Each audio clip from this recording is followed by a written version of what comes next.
جب آپ کو اس چیز پر اعتماد ہو، یقین ہو کہ میرا اللہ رازق ہے، اللہ ہی صحت دیتا ہے، تندرستی دیتا ہے، زندگی دیتا ہے، ساری نعمتیں اللہ ہی کی طرف سے ہیں،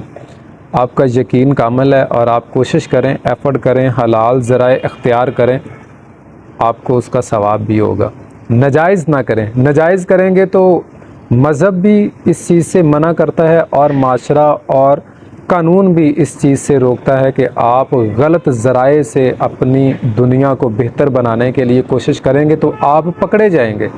بیماری کی صورت میں پکڑے جائیں گے، اولاد کی آزمائش کی صورت میں پکڑے جائیں گے،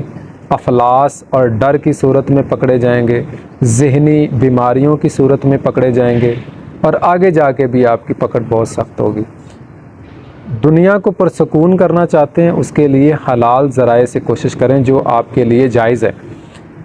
اور جب دنیا آپ کے دل سے نکل جائے گی اور آپ کا یقین ہو جائے گا کہ اللہ ہی کارساز ہے، اس پر کامل یقین ہو جائے گا، تو ولی کے درجے کو پہنچ جائیں گے، آپ کی عزت بھی ہوگی اور دنیا سے جانے کے بعد بھی لوگ آپ کو یاد کریں کہ بڑا ہی بااصول انسان، بڑا ہی با کمال انسان، اور ہمیشہ جو ہے اس نے اچھائی کا ساتھ دیا،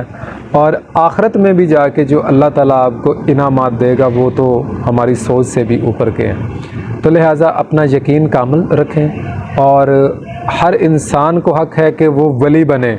وہ اللہ کا دوست بنے، اللہ کے نزدیک ہو، اللہ اس کو پسند کرے،